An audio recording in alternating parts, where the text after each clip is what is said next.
So, hey, y'all, this is Matt Steen, co-founder of Chemistry Staffing, and I'm excited today. So Lo Norris is the director of training at Standing Stone Ministries. And Standing Stone, for those of you who don't know, is just phenomenal group that's coming alongside pastors, helping them kind of work through just the issues that come with ministry.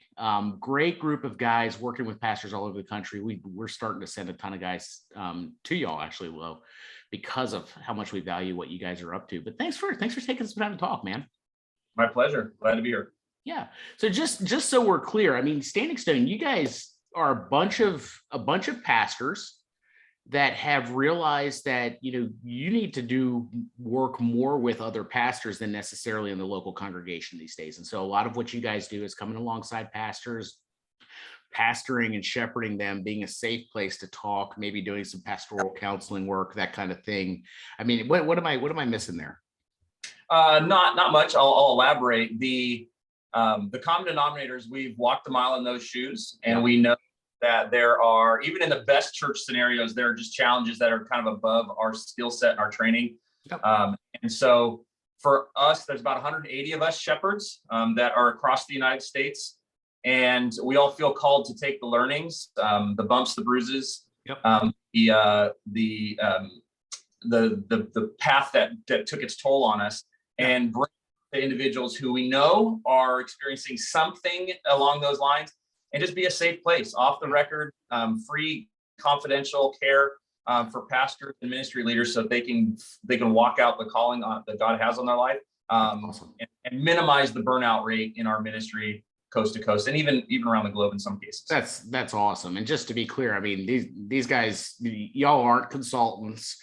You're not you're not another guy that's going to come and give people a binder. I mean, you guys are really doing spiritual care and really walking with pastors, not necessarily pushing a program or anything like that. It's, hey, let's get you healthier. Let's keep you healthy is more of what you guys are trying to do. Yeah, 100% behind the scenes and anonymous. So we don't have any ties to denominations, to board members, to spouses, all behind closed doors, and that trust is huge. Yeah, and I don't preach in the choir, but trust is what our effectiveness is built on. Yeah, that's so awesome. So you're working with guys all over the country.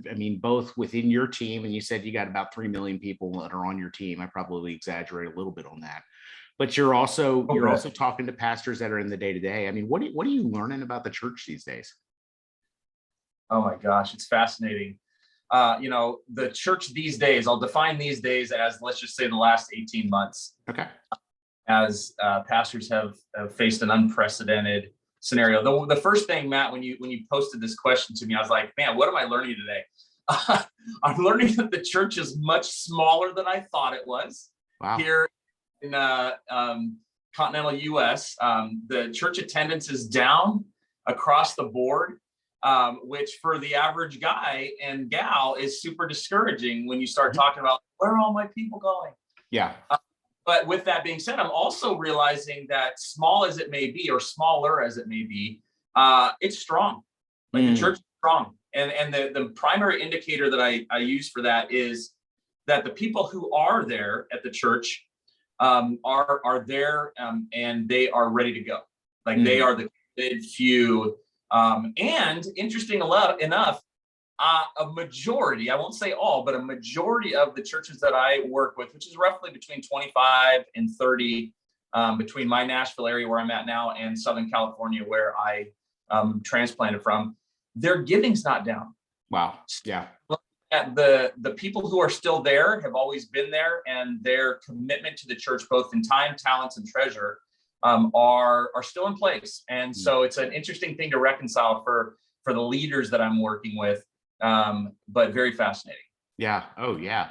So as you're working with guys, I mean, I'm sure you're hearing just any number of different stories of churches that are thriving and churches where people are just kind of feeling a little beat up. As you're kind of working with your team, working with with the guys that you're walking alongside, and kind of at the same time kind of taking a step back and looking at the bigger picture, what are you seeing on the horizon? What do we need to be aware of? Well, I'll dovetail that with the first question. I'm also learning that the average pastor of a church hasn't done a lot of work recently on defining what their church is going to be about. What are, what they are to be in this particular season. There's so many polarizing effects that are happening within our culture, and even within certain denominations, where pastors are being forced to deal with issues that they never signed up for. Right. Not that it's outside their view of responsibilities, but there's no seminary class on necessarily racial divide. There's no seminary class on are you blue, red, or purple? Right.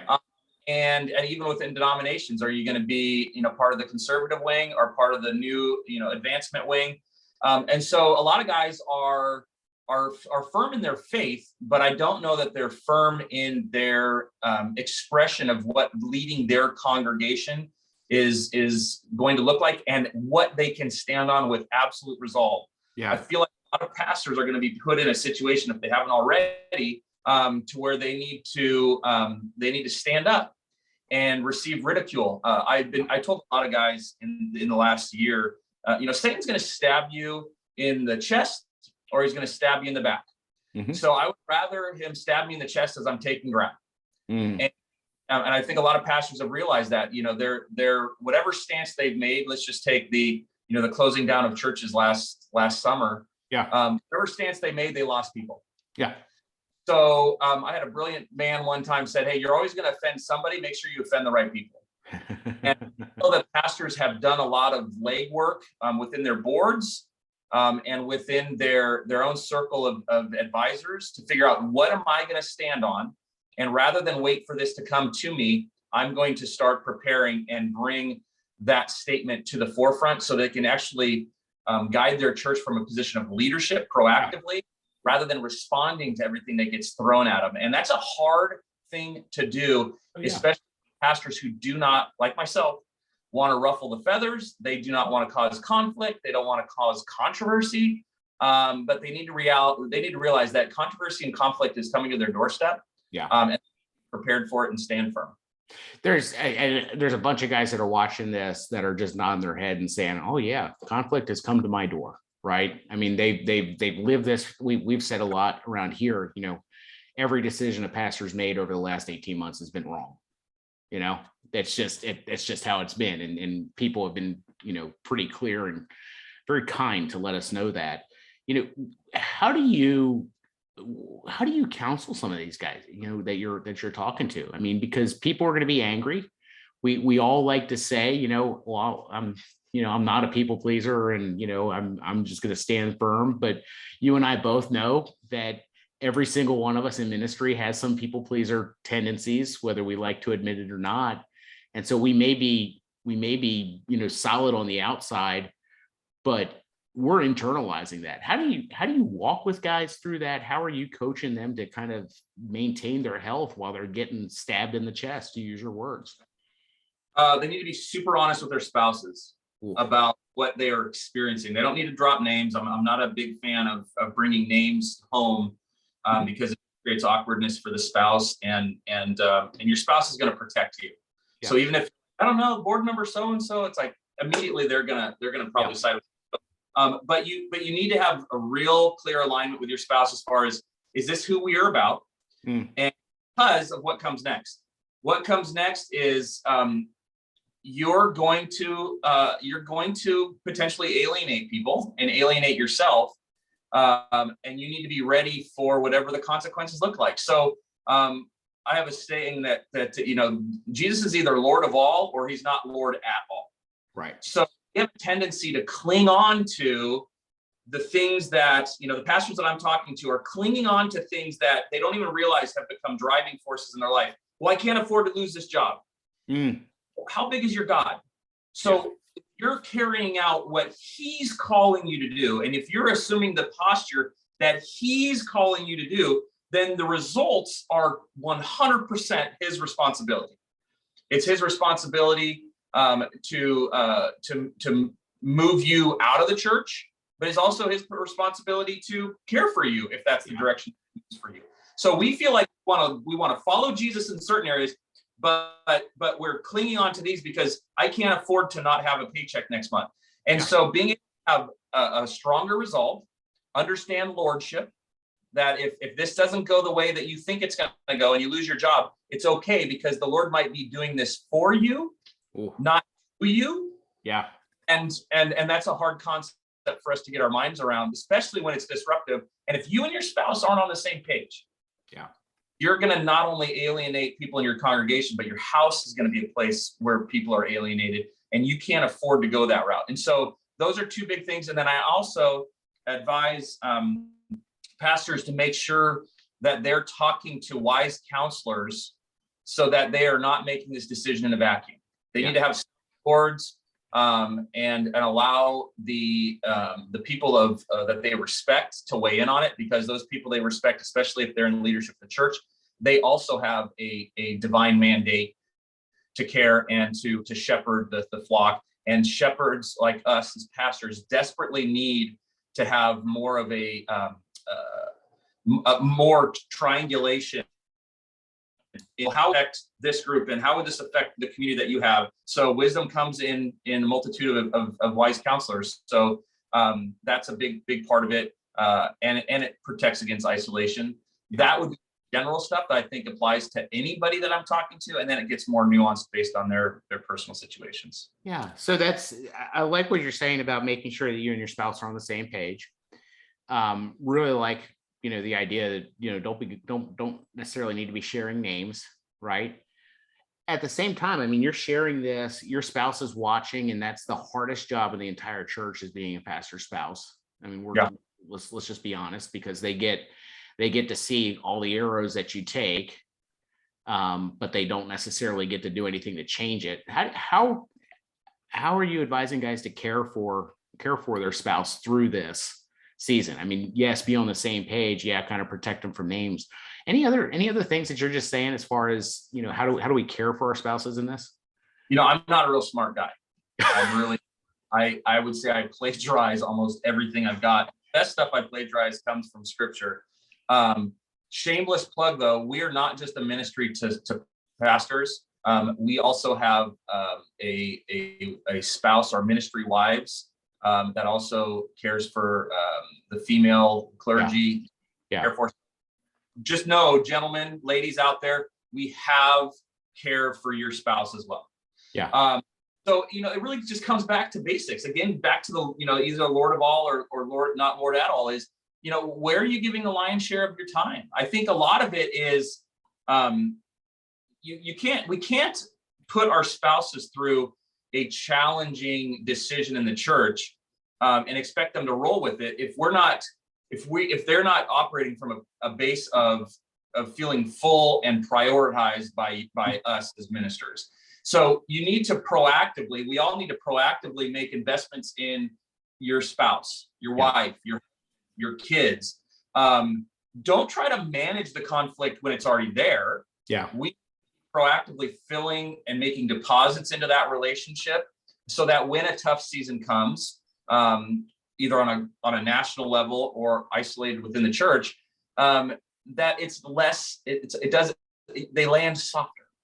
So it's basics. It's make investments. I mean, it's date nights. It's leaving your work in the office. I have my mentor back in California when I was coming up as an intern, said that when he drove home, he got to the stop sign right before his block, and he paused and took an extra second and visually took his work briefcase and imagined him placing it right there at the stop sign so that he left it before he even got to the home. And then when he pulled out, he stopped, took a deep breath, picked up the briefcase, proverbial, and went back to the office. And I thought that was just a brilliant illustration of it's impossible for us to separate our job as a pastor and a father and a parent and a husband and a wife.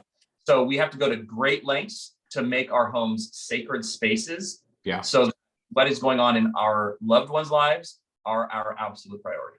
Yeah, that's great. That's a good word, man. Thank you for that.